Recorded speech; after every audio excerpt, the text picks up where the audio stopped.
is magic E rules. There must be a reason for a silent E unless it is a no reason silent E.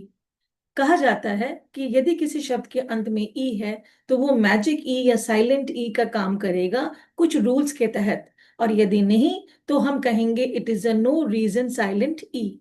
Number 1, the silent E makes the vowel sound long. जैसा कि हम जानते हैं कि English के जो 5 वाल letters हैं उनकी दो तरह के साउंड्स होते हैं। एक जो उनके लेटर नेम्स है ए ई आई ओ यू, उन्हें हम उसके लॉन्ग साउंड्स कहते हैं, और जब वो किसी शब्द में इस्तेमाल होते हैं तो ए ई अ के जो साउंड्स आते हैं उन्हें हम शॉर्ट साउंड्स कहते हैं।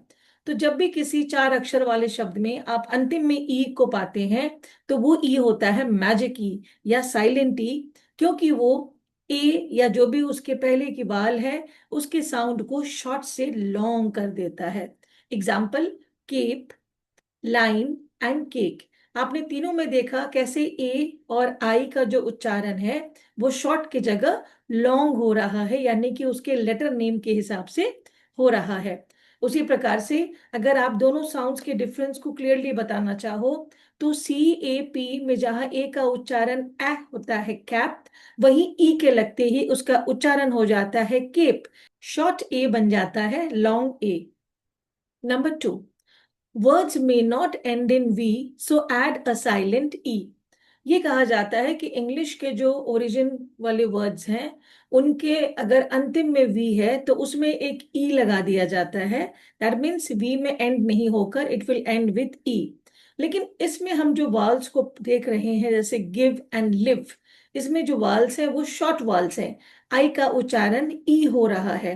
परंतु मेरे कुछ मित्रों ने ये सवाल किया कि क्यों फिर हाइव और लाइव इन शब्दों का इस्तेमाल होता है जहां की आई की उच्चारण लॉन्ग होती है, यानी लेटर नेम से होती है। तो इसके लिए एक रीजन ये भी है कि इंग्लिश का जो रूप समय के साथ बदला उसमें बहुत सारे वावल्स के भी उच्चारण बदलते गए, देयर वाज अ शिफ्ट।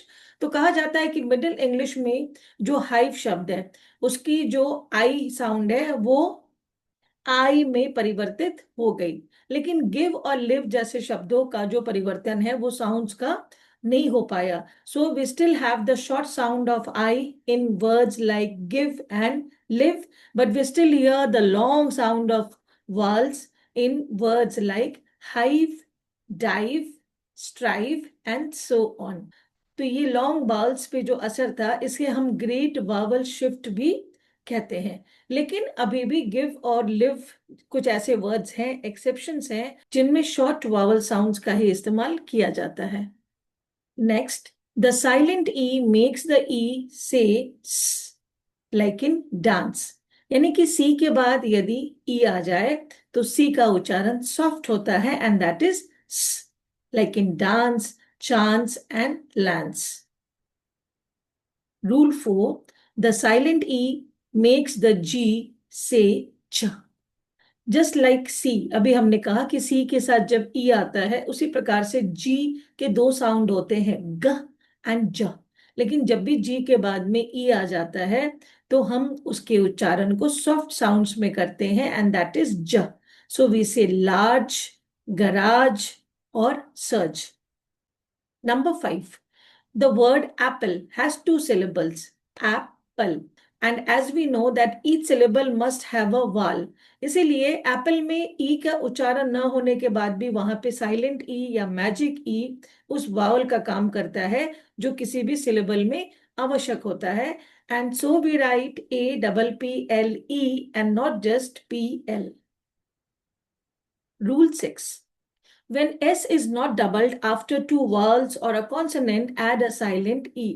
तो ये रूल कहता है कि जैसे मान लीजिए एक शब्द है हाउस, हाउस में 2 वॉवल्स हैं ओ और यू, और उसके बाद का जो अक्षर है एस वो दोबारा नहीं आता है, वो डबल नहीं होता है।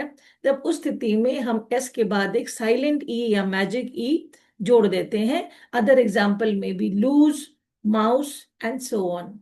And last is rule number 7 कि you will also find words with no reason silent E, as for example come। तो ये थे कुछ रूल्स जिन्हें हम मैजिक ई या साइलेंट ई स्पेलिंग रूल्स के हिसाब से बच्चों को बता सकते हैं।